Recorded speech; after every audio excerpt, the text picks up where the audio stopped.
Okey, baik.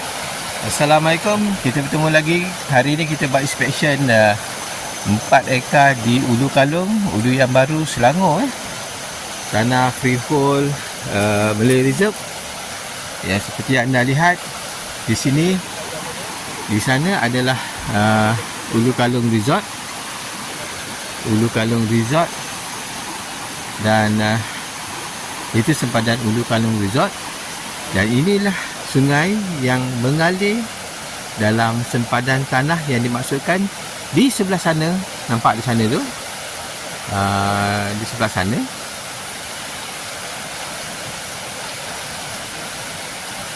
Dan sungai berbatu ini dan kiraannya lebih kurang dalam 600 meter jaraknya di sepanjang sempadan tanah.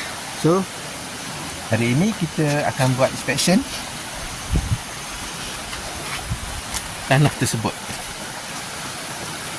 Okey, kita akan menyusuri sungai dan nampak lihat ke tanah dia, keadaan tanah dia, bukit, pokok-pokok hutan, tanah kosong, tiada pokok.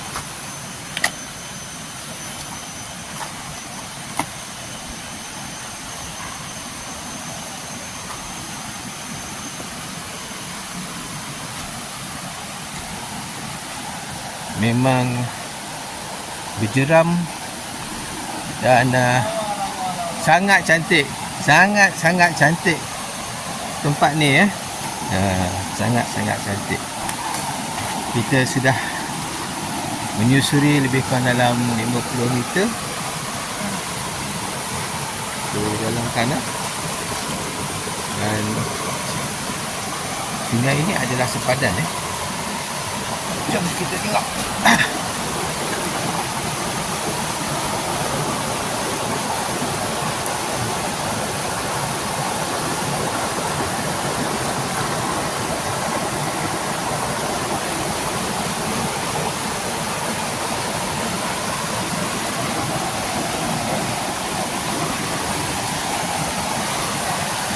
Wow. Mungkin video ni ambil masa yang lama. Dan lihatlah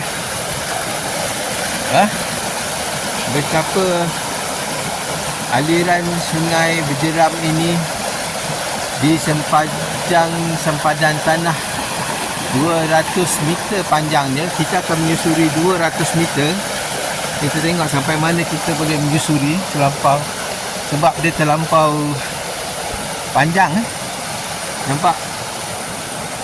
Belum tercemar. Dan keadaan asal sangat cantik dengan batu-batunya.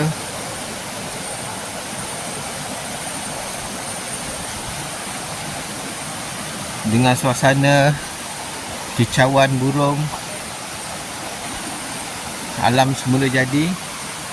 Lihatlah keindahannya.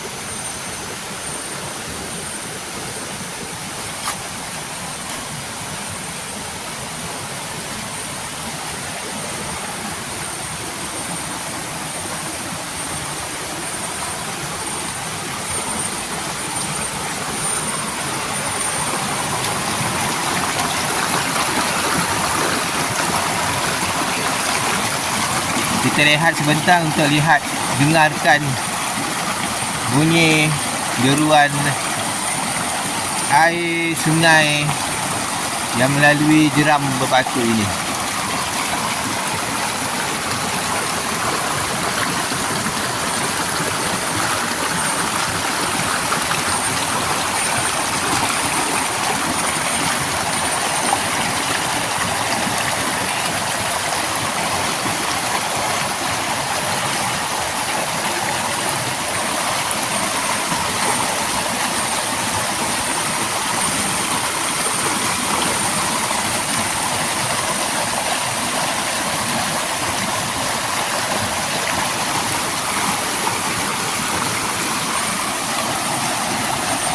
Jadi sebelum tu saya akan semak dulu di manakah kedudukan kita sekarang sebentar ya.